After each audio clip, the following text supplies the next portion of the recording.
Abigail, are you almost ready to start the show? Yes, John. I've been hiking for hours because I love the outdoors. I'm over here. Where are you? Over here, this way. Behind that tree, I see you over there. Yes. Oh, what do you do? Come out from over there. I'm coming. All right. Oh, look, I see a bird. Good afternoon and welcome to our show. As you know, we are your hosts, John and Abigail, and this is the John and Abigail Show. This week, we're going to be talking about the questions you viewers have asked us to answer. Enjoy our show. Does your faith impact your decision making? Yes, I do believe that my faith impacts my decision making on some scale. Yes. And I believe that to be good and to do good is all we have to do. And I remember thinking about how essential it is to always stand on principle, even if you stand alone. And my faith in God does play a part in my decision making because it helps me figure out the principles that I stand on and what I believe in, and I try not to stray away from what is good, you know? So, next question. Following the Boston Massacre, why is it that you decided to defend the British?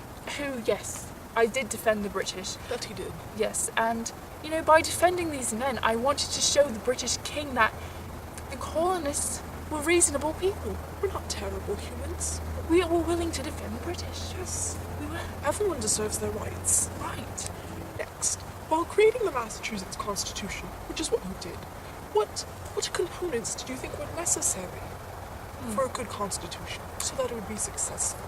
Well, while writing the Constitution, I wanted to include these very important things. I found it necessary to include a bicameral legislature, a judicial branch, and an executive branch with a 2/3 vetoing power.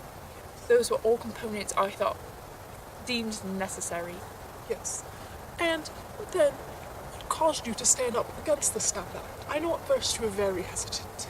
Well, you see, to be honest, I originally was very reluctant to stand up and take a stand on such matters as these. Doing so could have cost me my position as a lawyer. I wouldn't have done good homeless. Right. So I was very reluctant, and I didn't trust our radical leaders, even my own cousin Samuel. It was so hard to trust them because they were so radical, and you know, it just, after they talked me into it, and I saw all the taxes that the British were putting on us, I decided to take a stand and to, you know, help in propaganda and send unanimous ads and things like that, where I could use my voice against British people. Very good, very good. Next question. How would our relationship impact your legacy? Abigail, for you, it has become apparent to me that even in history as a whole, our letters, they will become proof one day for other people to see history changing in front of their eyes. Well, in front of our eyes, actually. They just get to see what happened to us, you know, through our letters. And the other thing is that you had a voice to stand up for women all around you and keep me grounded. And I needed your encouragement. I needed your encouragement and your counsel to become a great man and to have impact on America. So I thank you. Thank you too for sticking by me. Who is it that you see to be the most impacting person in your life? This is a very tough question. There are very many other people that impacted my life in one way or another. You, George Washington, my father.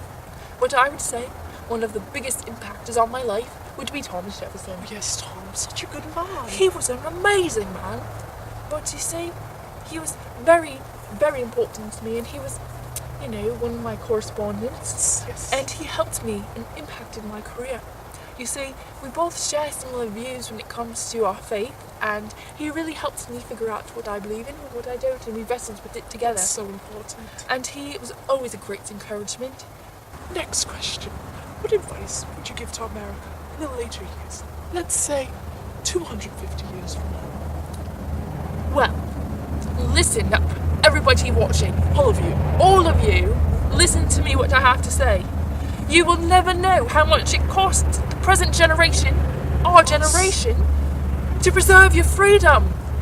I hope you will make good use of it. Please do. If you do not, I shall repent in heaven that I ever took half the pain to preserve it. Liberty cannot be preserved without the general knowledge among the people. So have that knowledge. Cities may be rebuilt and the people reduced to poverty.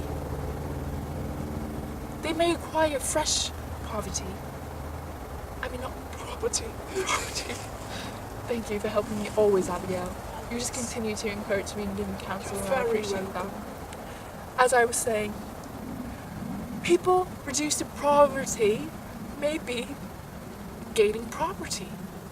But the constitution of government, once changed from freedom, can never be restored.